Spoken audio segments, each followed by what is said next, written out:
तो ये गेम शुरू होता है और भाई ये हैंग कितना कर रहा है। मुझे लगा इसमें ओरिजिनल बंदे आते ही नहीं भाई, तो इस तरीके से मैं चल रहा था। फिर बाद में पता चला कि इसमें बंदे तो आते हैं ओरिजिनल, लेकिन लास्ट में आते हैं क्योंकि इसका मैप बहुत बड़ा है। पबजी लाइट की तरीके नहीं है, अगर जिन्होंने पहले पबजी लाइट खेला हो उनको पता हो कि इसका मैप छोटा होता था पहले बहुत, जिसमें स्कूल होता था, जिसमें स्कूल होता था, हाँ स्कूल होता था, एक पायलट प्लाजा करके होता था। और वो देखो फ्लेयर गन चल गई है।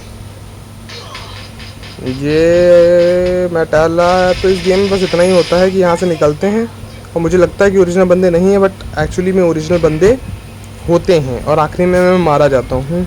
बस यही कहानी है, यही एंड है।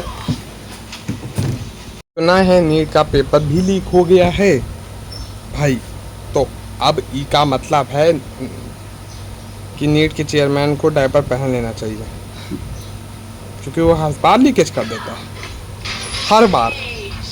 ऐसा कैसे हो सकता है यार, इतना बेकार कौन। ओहो, पहले सोचा हटाओ इसको नहीं अपलोड करेंगे, फिर सोचा कि लास्ट का नहीं दिखाएंगे मरते वक्त कि कैसे मैं मारा गया, क्योंकि उसमें मुझे शर्म आएगी, इसलिए मैंने डायरेक्ट उठा के उसको अपलोड कर दूंगा। और बिना किसी अकाउंटेबिलिटी के, जब हमारा पीएम अकाउंटेबिलिटी नहीं ले रहा है, उसने हमारे देश का सैनिक मार दिया, तब वो अकाउंटेबिलिटी नहीं ले रहा है, तो मैं क्यों अकाउंटेबिलिटी लूँ। हम पाकिस्तान से नफ़रत करते हैं, ये बात सच है, पर पाकिस्तान अगर हमारे देश के सोल्जर को मारे तो हमें नफ़रत आती है, लेकिन वही हमारे देश का प्रधानमंत्री मार दे तो हमारी नफ़रत पता नहीं कहाँ चली जाती है। क्या मतलब होता है। लोग कहेंगे कि अब अभी क्या बोलेंगे कि प्रधानमंत्री ने पेपर लीक थोड़ी ना कराया है, वो तो कोई और आदमी था जिसने लीक कराया। अरे किसने लीक कराया, उसको ढूंढने की जिम्मेदारी तुम प्रधानमंत्री हो तो तुम्हारी बनती है ना, मेरी थोड़ी ना बनेगी।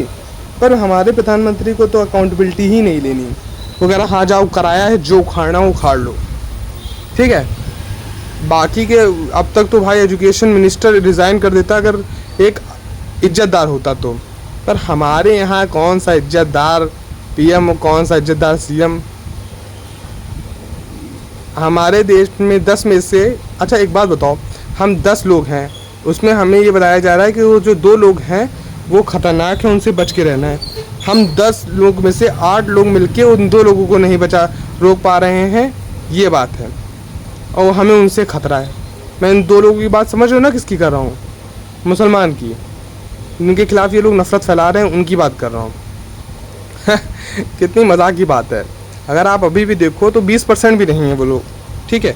अगर 100 में से 20% मतलब होता है कि 2 लोग लगभग, तो 2 लोग भी नहीं है वो लोग। 10 में से यानी एक आदमी के लिए 5 आदमी हैं। हिंदू वर्सेस अगर मुस्लिम करना है तो यही तो करना चाहती है सरकार, तो वही मैं बता रहा हूँ। अब मैं बोलूँगा तो बोलोगे कि मैं जो है भड़काऊँ भाषण दे रहा हूँ। एक्चुअली में सुप्रीम कोर्ट को आके इसमें बीच में रुकना चाहिए था।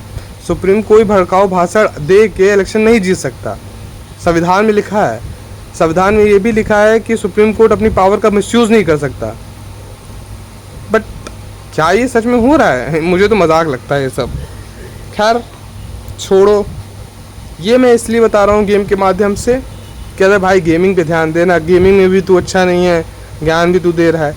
ज्ञान क्यों ना दूँ मैं इस देश का सिटीज़न हूँ भाई, टैक्स देता हूँ मैं, तो मुझे सर्विसेज चाहिए। अगर पाकिस्तान से ही कंपेयर करनी है हर बार पाकिस्तान, तो युगांडा से भी करो भाई। हमें फिर जो है ये यूएसए से और चाइना से मत करना कभी कंपेयर, मैं ये बोल रहा हूँ खाली। फिर यूएसए और चाइना से बिल्कुल मत करना, फिर मेरी आ रहेगी गुस्सा। युगांडा से करो, सूडान से करो, साउथ सूडान से करो, और कौन हो गया, माली से करो, और कितने गिरे हुए देश हैं, ज़रा नाम बताना आप कमेंट सेक्शन में। वैसे इस गेम में मैं मार दिया जाता हूँ, बस मेरी फ्रस्ट्रेशन थी तो उसे मैं निकाल रहा था।